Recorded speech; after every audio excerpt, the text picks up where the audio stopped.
తెలంగాణలో ఎస్ఐఆర్ ప్రక్రియపై కాంగ్రెస్ పార్టీ దృష్టిని సారించింది. జూమ్ సమావేశంలో ముఖ్యమంత్రి రేవంత్ పార్టీ శ్రేణులకు కీలకమైన దిశానిర్దేశం చేశారు. ఎస్ఐఆర్ గడువును ఆగస్టు 3 వరకు పొడిగించిన నేపథ్యంలో దీన్ని అవకాశంగా తీసుకుని క్షేత్రస్థాయిలో మరింత చురుగ్గా పనిచేయాల్సిందిగా సూచించారు. 119 నియోజకవర్గాలకు గాను ఇప్పటికే 489 సమావేశాలు నిర్వహించామని, వెనుకబడి ఉన్న నియోజకవర్గాల్లో నాయకులు వెంటనే దృష్టి పెట్టాలని ఆదేశించారు. హైదరాబాద్లో కూర్చొని రాజకీయాలు చేయకుండా వచ్చే 10 రోజులు ఎన్నికల ప్రచార తరహాలో నియోజకవర్గాల్లో పర్యటించాలని స్పష్టం చేశారు.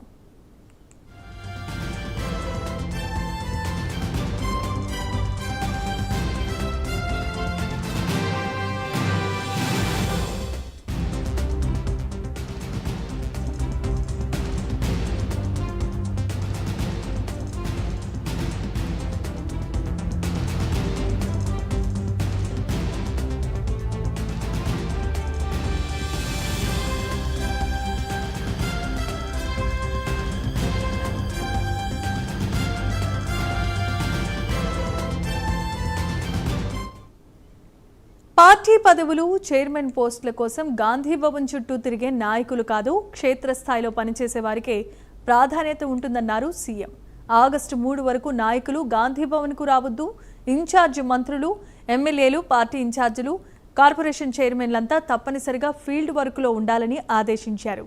బిఎల్ఓల రిపోర్ట్ల కంటే బిఎల్ఏల సమాచారాన్ని కూడా పరిగణలోనికి తీసుకోవాలని, నిర్లక్ష్యం చేస్తే చర్యలు తప్పవని హెచ్చరించారు.